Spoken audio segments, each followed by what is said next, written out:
Kenyan. Mutai Felix, 28, Kenya. Martin Manajega, 36 years, Kenya.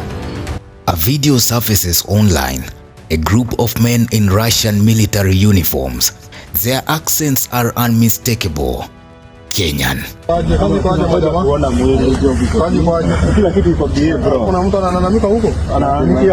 One of them, exhausted and scared, looks straight into the camera and says, "My name is Kibet. I came here for a job. They gave me a gun instead." It is a surreal twist in global war. Kenyans fighting in Ukraine, not for ideology, not for money, but for survival. Kazi tunaendelea vizuri. Ndio bro. Yaani anakutia unga kwa familia. Hakuna kazi poa kama hii. Kama unalitoka hapa. Tuko hapa inshallah. Hizo story zingine ni watu wako na story zao. Yes, it is true. Kenyans are fighting in the Russia-Ukraine war, but not how you think. Many were lured to Russia with promises of lucrative jobs, up to 500,000 shillings a month, plus free housing and training opportunities. What they found instead were contracts written in Russian, binding them to serve in military units. By the time they realized what they had signed, it was too late. Wanted the military job, I don't want.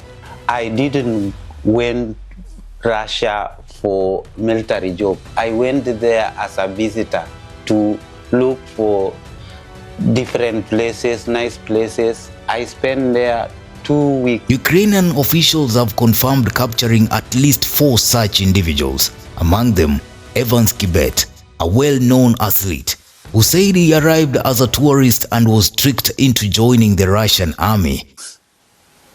After 1 day was remaining for me to go back to Kenya, this guy who received me in Russia asked me, "Evans, how do you see Russia?" I tell him, "Russia is good." He asked me, "Will you like to stay here?" I say, "Yeah, yes, but the problem is that my visa is expired." He told me, "No, I can do something for you." I asked him why. He told me, "I have a job." So I asked him which kind of job. He don't tell me. He came in the evening with the papers written in Russian. He told me, "This is the job I want you to do." So I didn't know it was a military. The Kenyan government has acknowledged these cases as human trafficking victims, not mercenaries. But the damage is already done, and the videos circulating online show a haunting reality. In September 2025, police in Nairobi raided an apartment complex where 22 people were waiting for transport to Moscow, passports confiscated, contracts pre-signed. One Russian national, believed to be a part of a larger syndicate, was arrested. The operation was linked to a network targeting jobless youths, former security officers, and ex-military men. They were told they would work as construction helpers or security staff in Russia, only to find themselves enrolled in combat units like the 102nd Regiment. What's more disturbing is the sophistication of the scheme.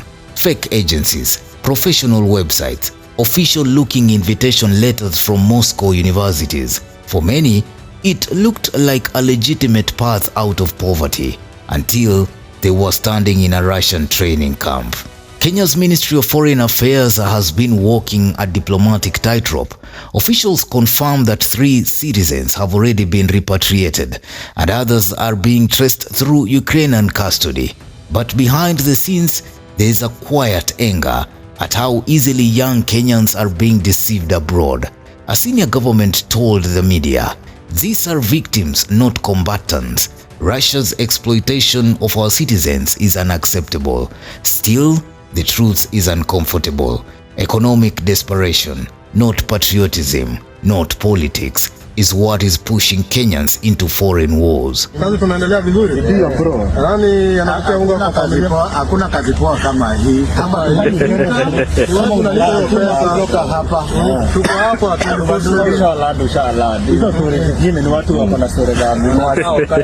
Meanwhile, Russia insists that some Kenyans are volunteers. In 2024, Moscow claimed that 5 Kenyans were actually fighting for Ukraine, a counter-narrative Kenya dismissed as false and inconsistent with the neutrality policy. Both claims, Russians and Ukrainians, reveal one thing: in the information war, poor nations' citizens become pawns. Their suffering becomes someone else's propaganda. Kenya, which has consistently called for diplomatic resolution at the UN, now finds itself awkwardly entangled in a war it never joined. Gitai Peter Jenga, Kenya, that's two. Muhammadia Khatibi, Iran. Mutai Felix, 28, Kenya. Меня зовут Сумчанджа, мне 20 лет. Я с Китая. Muhammad Kafarli Damian, Colombia. Виталий, 49 лет. Православный.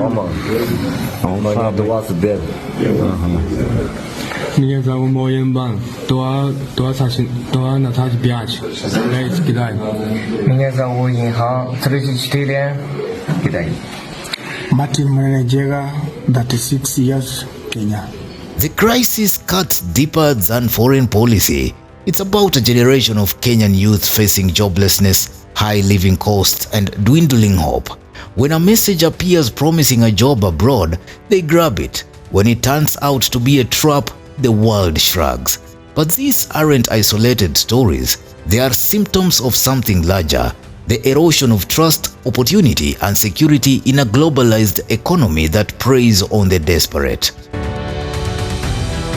The image of a Kenyan soldier standing in the snow under a foreign flag should hound Kenyans, because behind that image is a broken promise. The promise that hard work, not deception, can change your life. The question now is, will Kenya act fast enough to protect its citizens before more are lost to a war that isn't theirs? Or will this simply fade? Another story buried under geopolitics. Hawa waliamua kuwa watajoin. Sasa kwa sababu umeenda Russia na umejiunga na kikosi cha Russia, wengine wameenda Ukraine wakajiunga na Ukraine, wengine wameandikwa katika mataifa mengine yote. Ukienda paka Netherlands na Switzerland huko utapata Wakenya ambao wako kwa jeshi. Mbona wakati huo hakuna mtu ameweza kuteta? Lakini kwa sababu ya mtu mmoja ambaye aliweza kurudi hapa na hakusajiliwa na watu wetu na watu wengine tofauti, amekuja kwa sababu ameona ameshatoka kule na pengine alipata mambo yake pale, amefika hapa anaona nikiweza kushtua serikali na hawa watu naweza pewa pengine kitu. Hakuna kitu atapewa. If this story shocked you, it should, because the next viral video of foreign fighters could feature someone you know. Newsroom, Maisha TV, Ushabi Jr.